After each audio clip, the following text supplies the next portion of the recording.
So again, my name is Mindy Berkowitz. I'm the Executive Director of Jewish Family Services of Silicon Valley, and we are an organization that serves people from all backgrounds, not just Jewish, and we help people with the challenges they face in their daily lives, and we do our part to help heal the world. That's what we're about.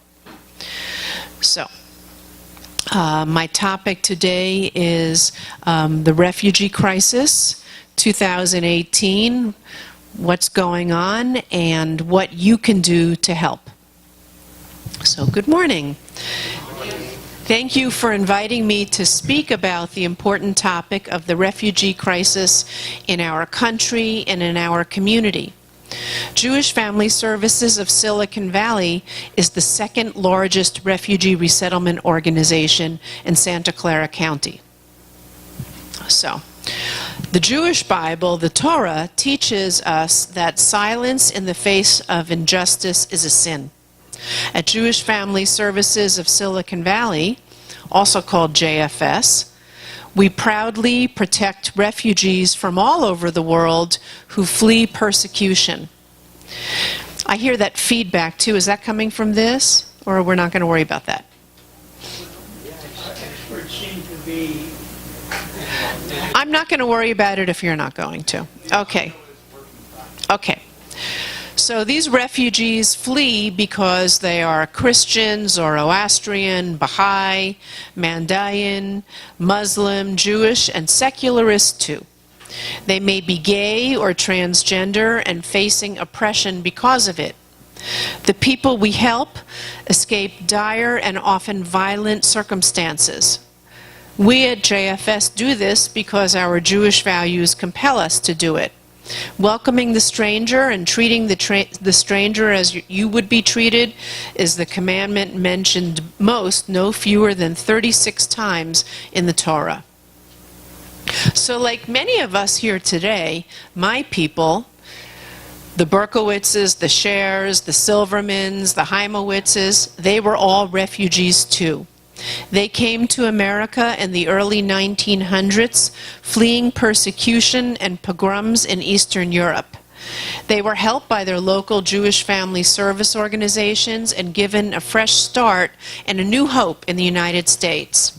I know that if it wasn't for their bravery and determination, I wouldn't be standing here before you. So today, I'm going to tell you a few stories of courage, perseverance, and love. They're going to touch your heart, make you cheer, and maybe even make you cry. But that's okay, because if it stirs you to action, I've done my job. So first, let's understand, what is a refugee? Some people use the terms immigrant and refugee interchangeably, and that is incorrect. When we talk about refugees who are resettled to the U.S., we're talking about people in need, people who need to leave their home countries because they are persecuted based on their religion, sexual orientation, ethnicity, or political beliefs. They're often survivors of torture and sexual and gender-based violence. They face medical emergencies. They don't want to live in refugee camps, and often they're just families trying to reunite.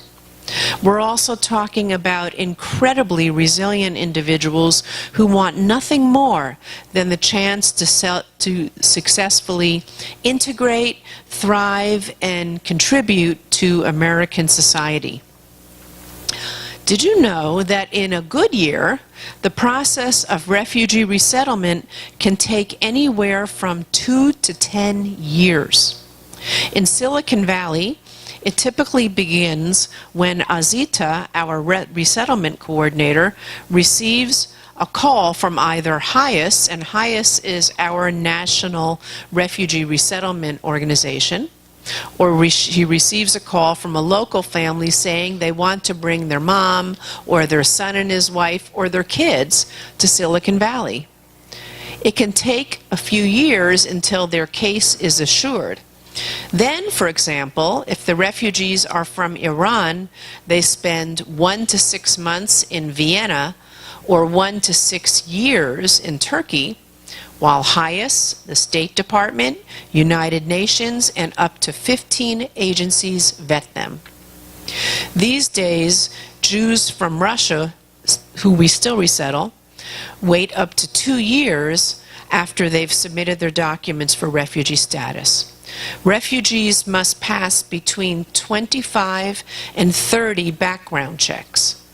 25 and 30, that's a lot, before they can be admitted to the United States.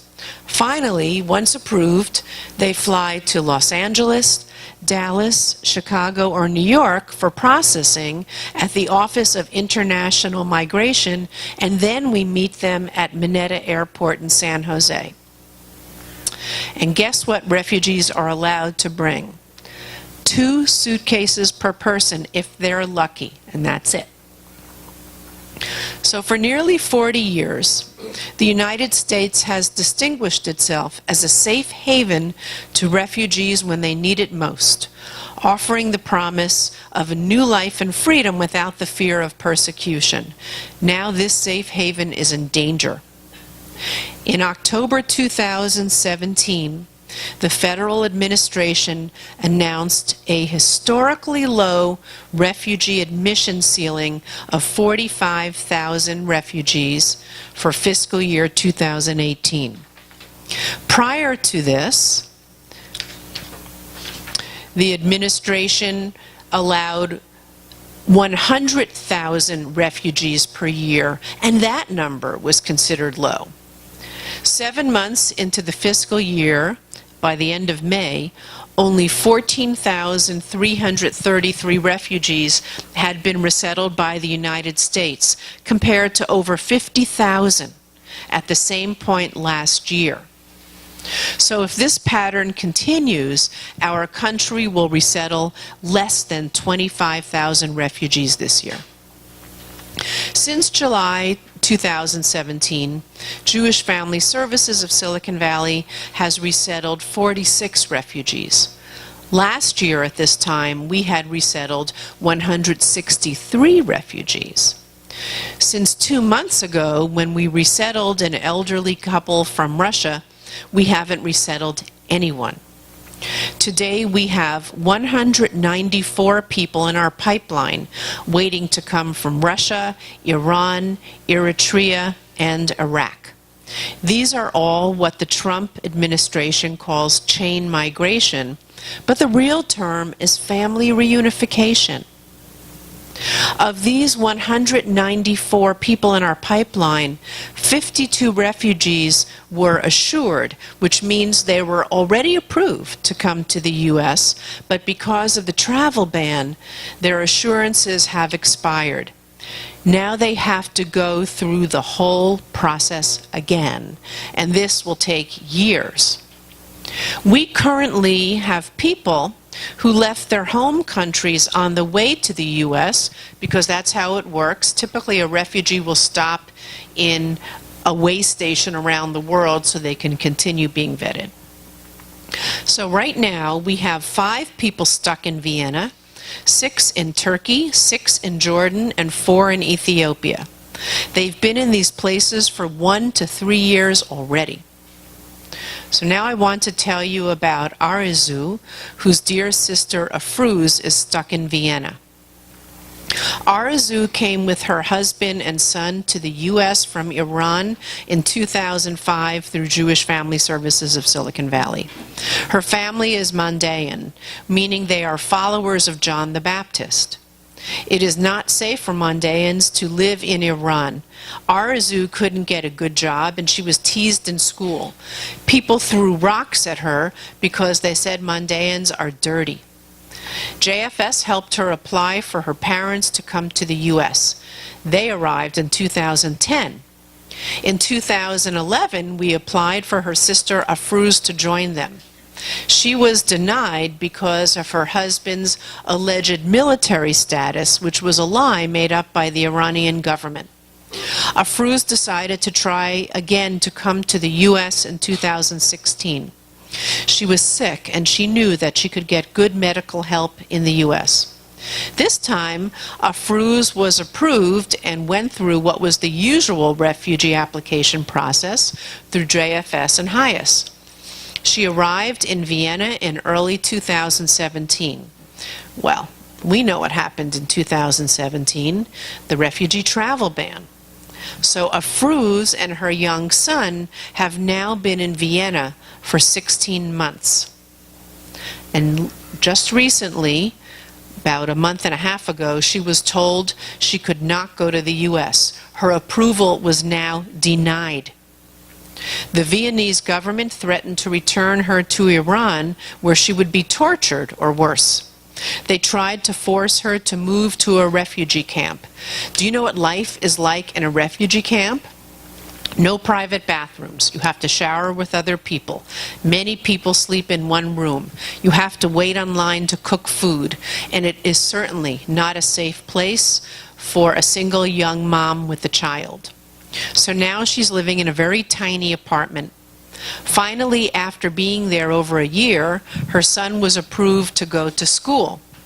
The government wants a FRUZ to go to classes, but the class days are longer than her son's school, and there's no daycare available for her son. So she can't learn German, she can't get benefits, she can only earn up to €100 a month, and she was forced to give up her passport, so she is stuck. Arzu sends her every dollar she can to keep her and her son going, but it is very expensive and her family does not have a lot of money. JFS, my agency, is working with them along with pro bono immigration attorneys, and we are all doing everything we can to tell her story. Arzu and I told it on NPR last month. We need to bring a FRUZ home to her family in America. Another category of status, which of course is all over the news, is that of being an asylee. Asylum status is a form of protection available to people who have been persecuted in their home countries like refugees, but who are now already in the United States or are seeking admission to the U.S. at a port of entry. One asylee, Tirhas from Eritrea, we honored last week at our agency's annual meeting. She's waiting for her husband and her 4 children who are stuck in Ethiopia. We're also helping 11 asylees from Iran, Azerbaijan, Guatemala, and Yemen. There's something else I need to tell you. Like every other refugee resettlement agency in this country, Jewish Family Services of Silicon Valley gets paid per arrival. This means that when it comes to refugee resettlement, JFS is paid when that plane carrying our clients arrives on the tarmac in San Jose.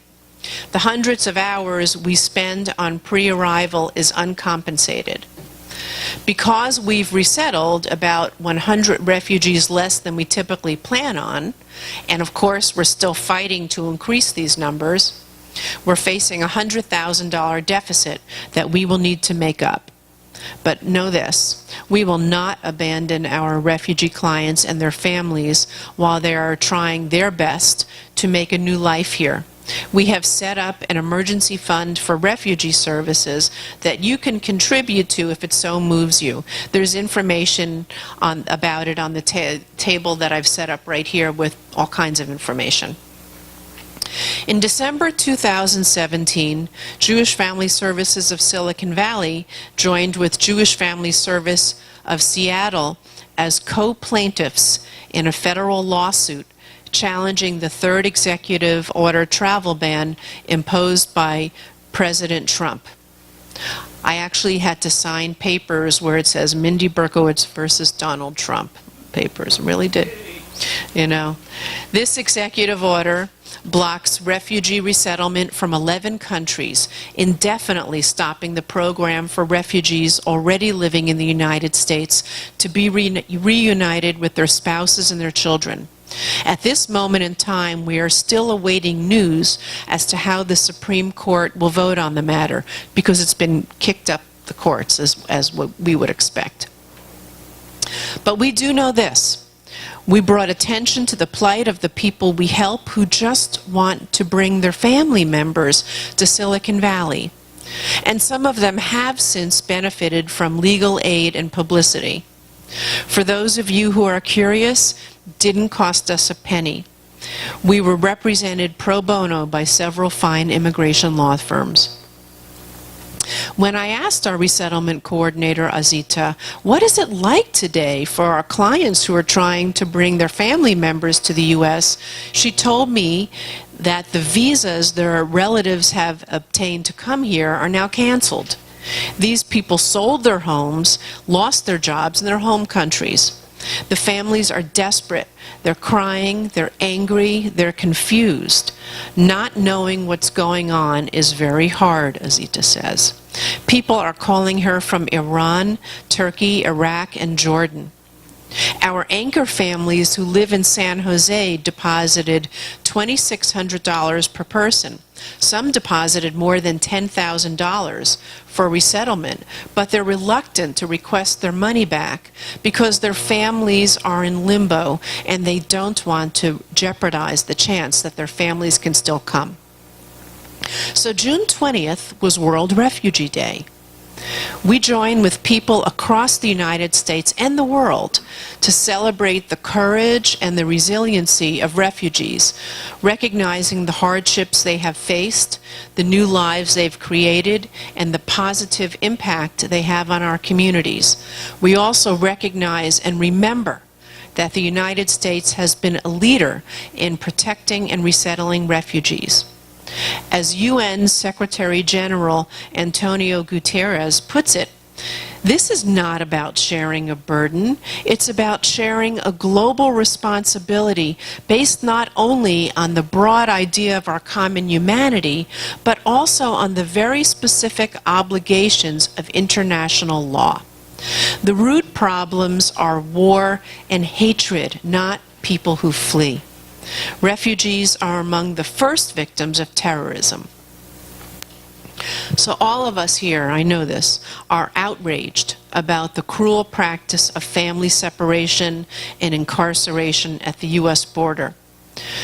Our agency, Jewish Family Services of Silicon Valley, has signed on to our national umbrella organizations statements and protests. As human service providers, we in our national networks find this new Department of Homeland Security policy to be in direct conflict with our Jewish values, with human values, with humanist values, our agency missions, and an affront to basic human compassion.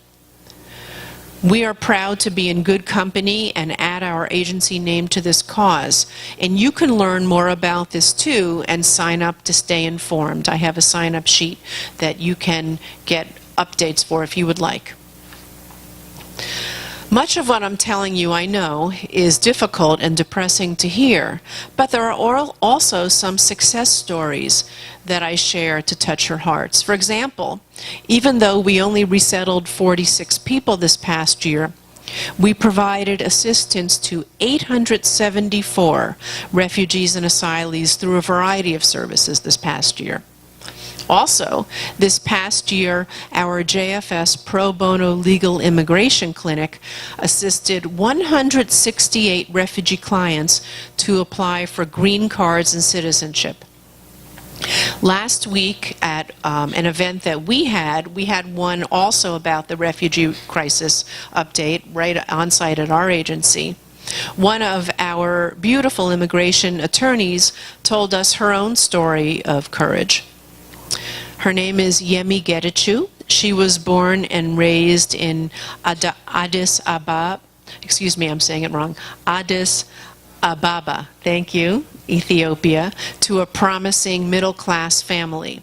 Her father was a brilliant scientist, the first and only biochemist in his time, and heading a research institute that was destined for greatness. Her mother had been a diplomat who administered the former Emperor's Prize Trust, an African Nobel Prize model. Yemi and her brother were sent to the best schools. Then the communist revolution broke out and all hell broke loose. Yemi told us about how at 8 years old she was forced to gather around young dead bodies on the street and sing how beautiful it is to see the Trotskyites slain by the mighty Red Terror. Her parents' friends were murdered. Her dad became an alcoholic, a broken man, and died at a young age. At age 21, Yemi, at this point, was a young attorney who left Ethiopia fleeing persecution. She joined her mom and her brother, who had made a new life in Novato, California. The family supported each other, as refugees do, and they made it. They are all now proud Americans, American by choice, intention, and hard work. Yemi chose to work as an immigration attorney and to donate many hours a year, offering her services pro bono because she believes that a refugee is a person who has tremendous courage to escape the horrible existence they are in the hopes of something better, that they would rather venture out into the unknown than die while staying in torture. She is proud of the consequential things she has been privileged to do as an immigration attorney and the thousands of families that she has helped. So now I'm going to pretty much wrap up, but I wanted to say that it's now the time to turn the focus on you, the audience. You've heard some stories and you've heard about some struggles. You've heard about how Jewish Family Services helps make roads to freedom possible.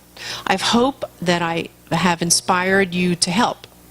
I'd like to give you opportunities to make an impact and to do what we call praying with your feet. There are several ways for you to do that. You can donate, you can advocate, you can volunteer. This table below has ways for you to help refugees and their families in our community. There are many volunteer opportunities to help refugees get adjusted to life in Silicon Valley. If you want your voice to be heard, we have many ways for you to advocate for refugees to be able to come to the U.S. and to have good lives here. Of course, our agency does need your financial support, if this is something that you're inclined to do, to be able to provide these important services. So from the bottom of my heart, on behalf of the many refugees, asylees, and immigrants we help, thank you for helping to protect refugees, asylees, and immigrants who just want to call our beautiful country home. Thank you.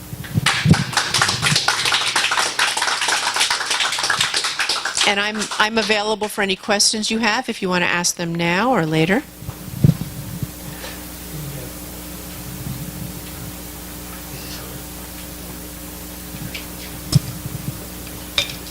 I can pass the mic too. No, you don't do that. You can answer the questions too.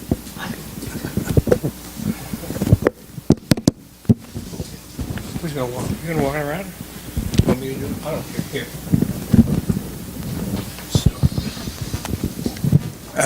When I was 22, I shared my life with probably over 1,000, not necessarily refugees, but illegals in a prison camp in the hills, mountains of Tucson, which is close to the border.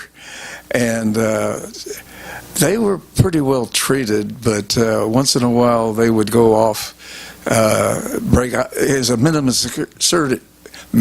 security camp where a white rock off in the distance, you don't go beyond. And I could write a book. I won't go into details now, but trust me, I see both sides. And one time I shared, actually 2 times, we were able to go out and fight forest fires in Arizona because they trusted us. The U.S. authorities trusted us. And I was able to share some of the so-called wetbacks. That's not a viable term these days, but it was well used in the 50s. But anyway, you know, I was able to save some water and share my water to so-called wetbacks, no pun intended. But anyway, I know what it's all about. And I did have the fortunate ability to be able to run a projector. So I was able, every Saturday night, we show 200 at a time. Now, as I say, 1,000. Some of the illegals were only had a judgment of 30 days, so they would be gone. So we rotated many illegals, and so that was my life. As I say, I could write a book. You know, I'm all for an orderly way for people to come into the country, but I'm also all for people to come into the country and for people to be treated with kindness and respect and just basic human dignity. Thank you for your talk and for all the good work you do. Are you familiar with the group called Scholars at Risk? This is based at NYU, and they provide up to $25,000 of matching funds to any organization that will support such a person, primarily universities. They focus on academics who are in trouble because of their political beliefs, persecuted by their governments. And if you can find a place for them at a university, they will provide up to $25,000 of matching funds. This is a wonderful organization that duplicates some of the work you do for a subset of these refugees, people who have academic credentials. They vet them, and we've brought 4 or 5 people to Stanford under this program and several others to other universities. So if anyone knows such a scholar at risk, they can get in touch with me if they know how to do that, and I would work with them to help do that. I'm writing that down because some of the people resettle. People are all different levels of literacy and education, and some of the people we resettle, I'm thinking of one woman this year is a professor who just actually got a job. I think she might be working through Stanford now. So if there's ways to help them, it certainly would augment what we do, yeah.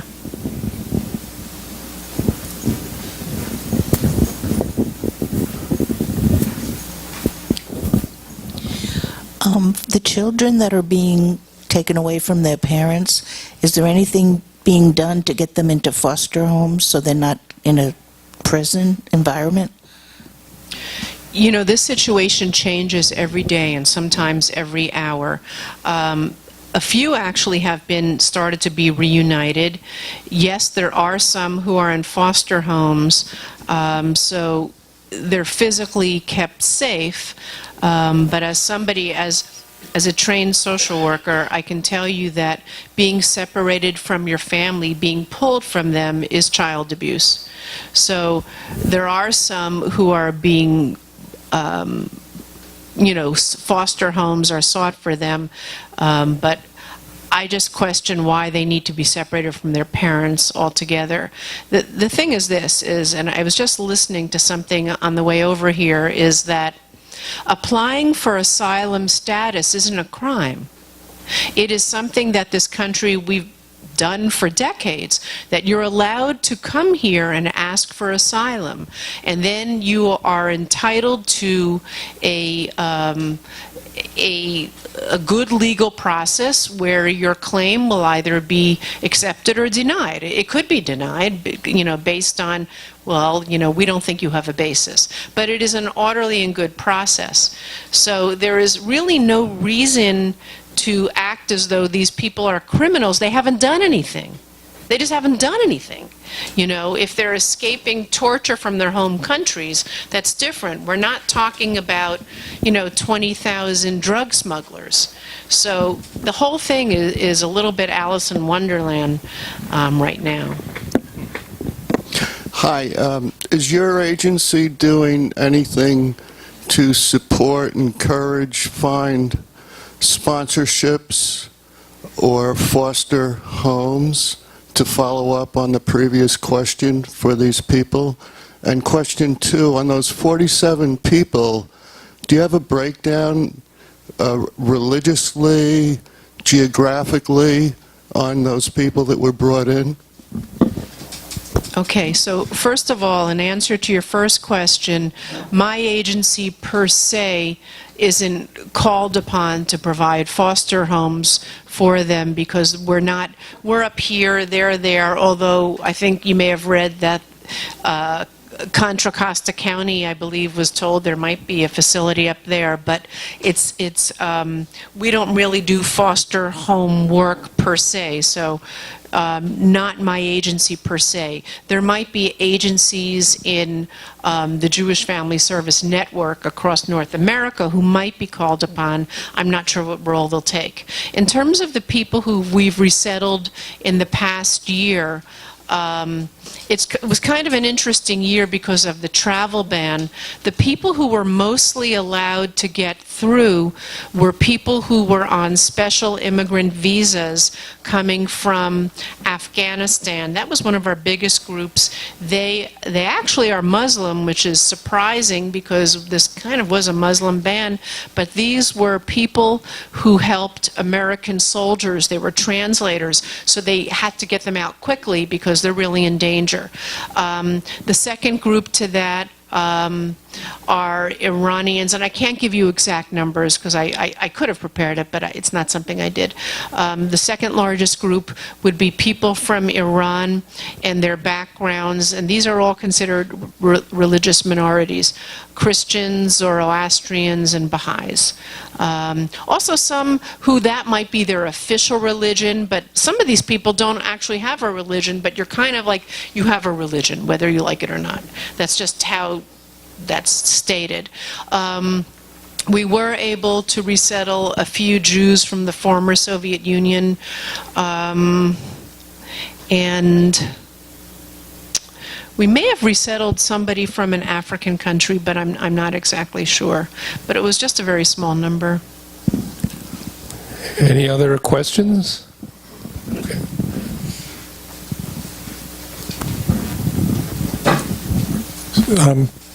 Two things. One, just to give a little bit of clarification to some of the people asking about foster care. The people that are being placed out into foster care are being placed out through an existing network that originally did URMs, unaccompanied refugee minors, and then was expanded to do the unaccompanied children coming across the border. So the organizations that do that have been doing that for a long time. They're not involved in the separation, which is which is going on.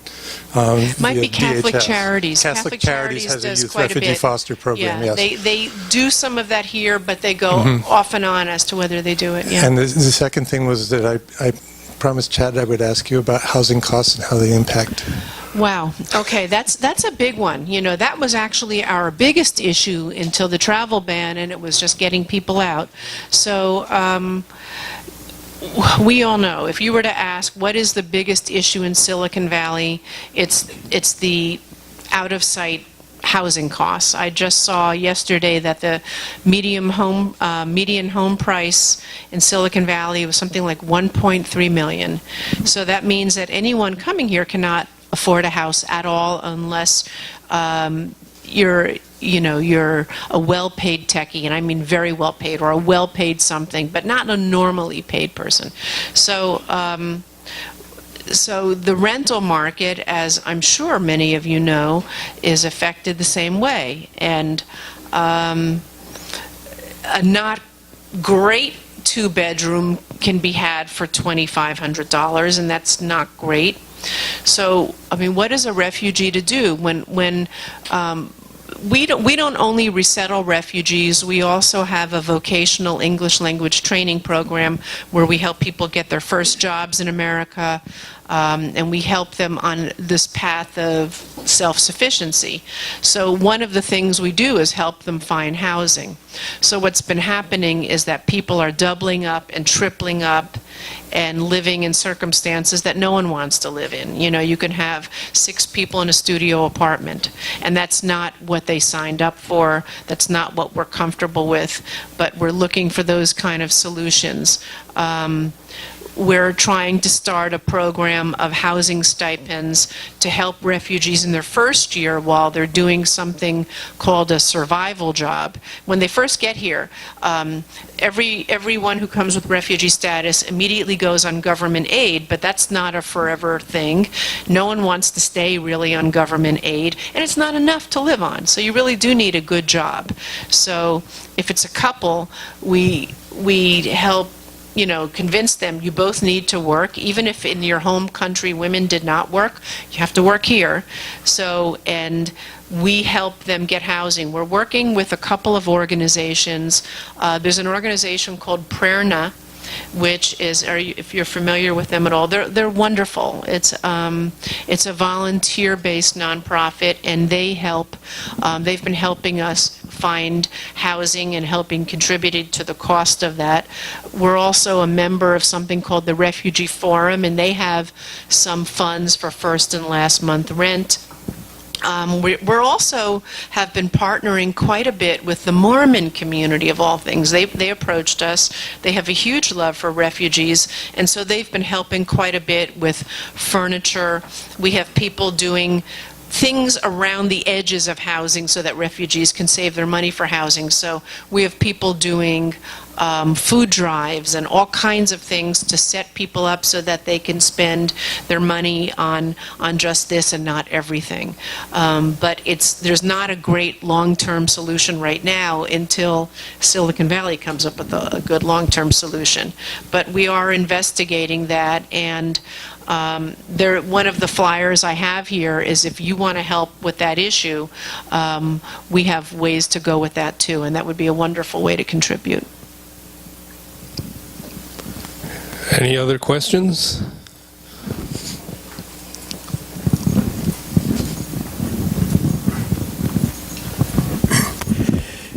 My wife and I we are not refugees, we are immigrants because we came voluntarily here. It was very difficult to get in, and also to create a new way of living, you know.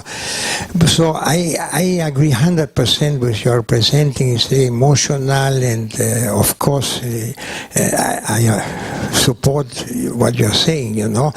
I only want to clarify something. We got also these fear-mongering stories, no, through internet, of newspapers, like in Europe, France especially, that these Muslim people that came to France don't want to adapt to the culture of this country, and then they even don't want to abandon the things like using these burqas in public, you know. So how much is that true, and how much is that political propaganda? You would know better because you are in these activities. Yeah. Well, it's hard for me to speak exactly what's happening in France, but we do resettle some people who are very religious. Some of the people from Afghanistan have a very certain way of life, and we do our best to respect it. But as I was talking to somebody who we resettled a few years ago, and I talked about not so much the concept of acculturation, but transculturation. And that concept is you bring the best of what you had from your home country and kind of marry it with American culture. So I think that we have to do our best to be tolerant of people and all their differences, and I think some people have an easier time with it than others. You know, we don't see a lot of burqas in Silicon Valley, but there's some people who you know, wear things from their home countries, wear their ways of dress, their ways of eating, their ways of doing. I think they especially might do that in the first year or two. It's fascinating to see what their kids do, because their kids often want to do the opposite of whatever their parents did. I know my mom was that way with her parents. You know, her parents were observant Jews, and they had their way of acting, and my mom tells me stories of when she was, 13, wearing lipstick and saying, "Bye, Mom," this way so her mom wouldn't see leaving the house, because her mom would not have approved of that. So, refugee resettlement is different here than some of the images, or at least it used to be until this craziness at our border, than some of these images you see in Europe. It had been, and it will return to, a very orderly process, a very respectful, you don't have to wash up on our shores kind of process. It had been that we will meet you at the airport, we will take your suitcases from you, we will give you a ride to where you're staying, we will give you food, we will give you these things. It's a welcoming thing. You don't typically see refugee camps in the U.S. What's been happening at the border is just an affront to all of us, because I don't think that's the American way of doing things, And as I was saying before, and this is a little tangential but not much, to be patriotic and to wave the American flag, that whole thing has kind of been hijacked by the far right. Initially, this was what Republicans did. Good Democrats didn't do that, that we just don't do that. But it became a far right thing, and so we're taking it back, because I think that bringing refugees into the country is very American. I think acting with kindness and compassion, that is American.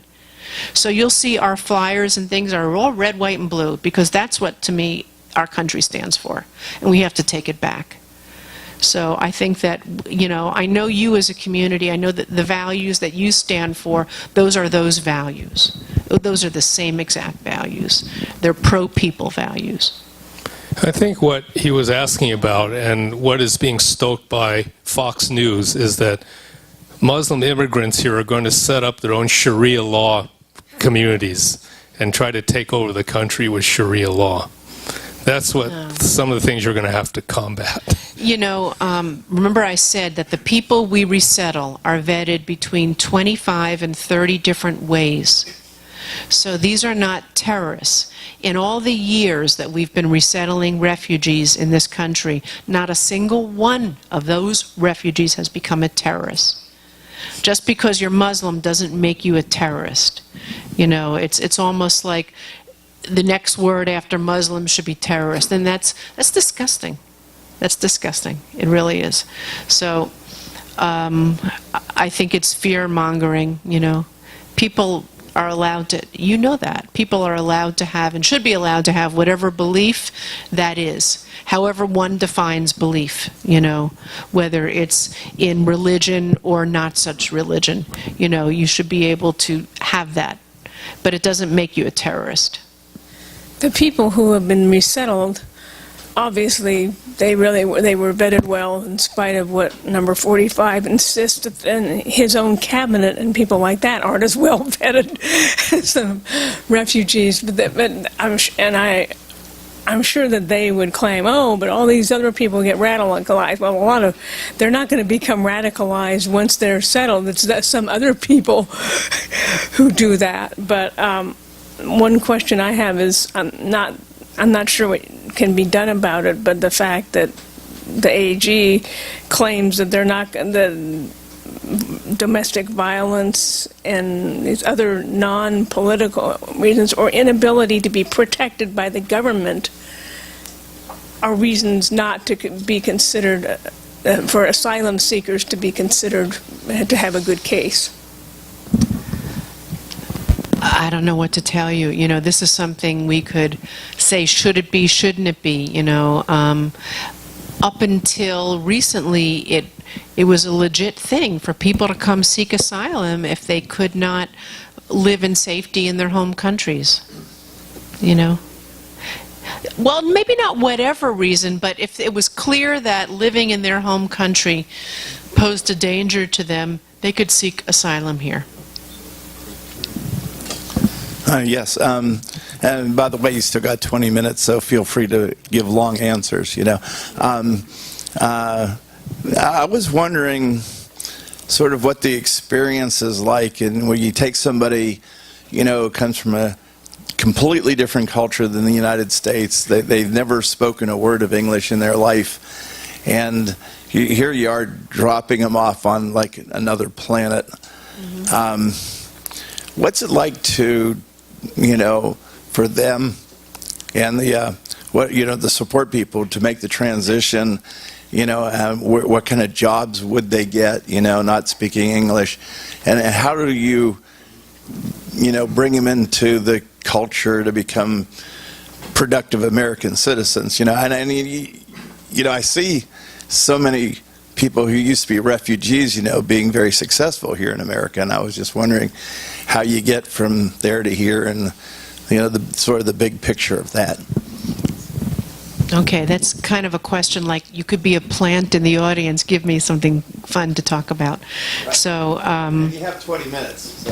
All right. Well, I'm only going to talk as long as you're still awake and want to hear, because I respect you on your Sunday. So what I would like to say. Are you adding to this question? I just wanted to comment. He inquired what happens. The state of California pays through the adult schools for these people to learn English. So let me explain. I'll give you the answer. So yes. So we are funded through the County of Santa Clara Social Services to do vocational English language training. If you're familiar at all with, and you may not be, with how to learn English in Israel, it's called an Ulpan program, where it's an immersive program. So the refugees who enter this program, most of whom we've resettled, but sometimes the county will refer additional people to us, are in our program between 9 a.m. and 1 p.m. or longer every day, 5 days a week, for 3 to 6 months. And they come with all levels of English. Some think their English is great, but what we want to teach them, we want to teach them English that works for the Silicon Valley workplace. And it's not just English, it's culture and customs. So if in your home country, the rudest thing you can do, because it seems like an aggressive act, is to look somebody in the eye and speak to them, but instead you talk like this because that's much more polite, how do you think that's going to go over in a job interview? It's not. No one's going to hire somebody who just talks like this and is trying to be polite. It doesn't work. So we help them adjust to how we, as Americans, who I'm sure seem incredibly rude to many people, but that's our culture. They have to learn to adjust to this is what it's like. So they are in class every day. We teach them. We have 3 levels of English. We have beginning English, and for those, there are a few who come with nothing. Most come with a little bit of something, because part of what they've been doing when they're over in Vienna or Turkey or wherever they are at this way station, they're also attending some classes sometimes. And so they might be learning English, or they grew up with a little bit. But in any event, we give them individual tutors. We have a lot of volunteers who will work one-on-one with people who come with next to no English to get them going up to speed. No one gets a job until they can communicate well enough. And because they are on welfare and hopefully living with their sponsor or family members, they have a couple of months to get acclimated. People will enter our program often on the day after they arrive in America. Welcome to America, let's get to work. Let's get you going so that you can start your new life. And that's really good, because otherwise it's a free fall. For immigrants who just come here without all this assistance, it really is a free fall. They don't know how to get to the store. They don't know how to do anything. But we really take them by the hand, and it's almost as though, the way I see it, that we're getting the most beautiful, very delicate, could easily crack vase or an egg or something, and we put as much bubble wrap and cotton and protective gauze around them so that they have this safe landing to the next adventure in their life. So they're learning English. They meet with a career counselor at least once a week. One of the first things they do is they create either an individual or family self-sufficiency plan, which is basically a set of goals of how am I going to get to that end game. And we go over it with them, we review it with them on a very regular basis and adjust it as needed so that they have that plan. We give them all Welcome to America packages with food that is in brands from their home countries. And that feels so good because whereas American supermarkets are wonderful and big, they don't really have the stuff that you had at home, and to see something familiar is wonderful. We have a volunteer group called Nitzvah. What it is basically knitting and sewing and crocheting and quilting for good. It's a volunteer group of mostly women, but not only women, who create wonderful blankets and scarves and caps and toys and all kinds of things, and they get these things too because that they feel cared for. We help get them furniture. In the winter, we have, during the winter holidays, we have a program called Embrace a Family. If you've ever seen the family giving trees, you might have seen them in banks or in malls where you pick a tag and it'll say like 7-year-old boy, wants, a book or a something. So we have these tags that people pick, and they're in, about 25 locations around town, and they might say, 6-year-old girl needs a pair of red pants, or 57-year-old man needs can opener, which people see that and they can't believe that that's what somebody would need on their wish list. But we get them that. So they go through these classes. And these classes are a little bit like, it's like peace on earth and kumbaya and all that, because in this class you have people from all these countries that are at war with each other, all these religious groups, and here they are in a Jewish agency and they're all taught to hate Jews. But they learn that this is all full of love, that this is a safe place, that we respect each other, that we do this because we were refugees too. We get it. We want to help you. No strings attached. Just go live your life. And so they form their own networks. We have alumni who come back to class and who hire some of our students. So for example, we place quite a few people at Safeway. So think about it. If you are a woman from Iran and you never worked before, but you were known as a baker, you can get a job at the bakery in Safeway. You've got great skills. As long as you have some good English, and if we have somebody who would recommend to hire you, you can get a job there. So we've had quite a few people working through there. We had placed one woman years ago at the dollar store at Dollar Tree, I think it was, and now she is the district hiring manager. So she hires people, even people to do inventory. Now, if you're doing inventory, you don't need a lot of English.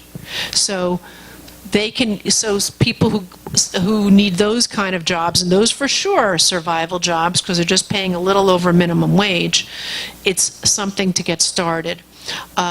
There's also people working at Target and Mervyn's. Think Fry's. Think of anyone you've come across from another country who's not speaking such great English in a store, and you might be a little annoyed that they can't understand you. They're our clients. These are our people who are now making their way. They're learning English. Some of them will come back during the day on their days off and continue to learn more English so they can get better. Then they jump up to better careers. They might become managers in these places. Quite a few people work at the bank. I just had to change our signature cards because our fiscal year was ending, and I was surprised that the person at the bank was an asylee we had helped several years ago, and now she's got a really nice position. We have people who are professionals in their home countries who are been professors or engineers. Engineers do great in Silicon Valley because they're going to make it. You know, they don't need as much English because their language is other languages, you know, and that works. We have people who've been doctors, but they still have to pass certain tests. So we've had a few people that we've supported them as they take maybe a very quick course to be certified as a phlebotomist. They can do that, and then they can continue getting their certification and become a doctor. There was one man who I remember several years ago hated the fact that his first job was going to be at Target because he was an attorney in Iran. Well, you know, the legal system's a little different. You can't, just because you're an attorney in Iran is not going to make you an attorney in the U.S. He had to go back to law school. So he showed up last year in a beautiful long wool coat, dressed to the nines, and he said, I did it. I passed the bar, and I'm ready, and I'm going to become an immigration attorney. And we all got chills because we knew what this struggle was like for him. So the people who are in this program in refugee resettlement know they have a big road ahead. They are very determined. They are resilient. They will do whatever they need to do to be successful because they know what they had to give up. They know that there's not much of another choice. And it's not easy. I was speaking with somebody who's been here 3 years, who has a good life now, and he admitted to me, he said, it's hard to be here and live in this culture, even though he loves our culture. And I said, why? He just said, it's so different. Everything is so different. The way Americans do things, the expectations, everything is so different. And I said, I know, you know. Yeah.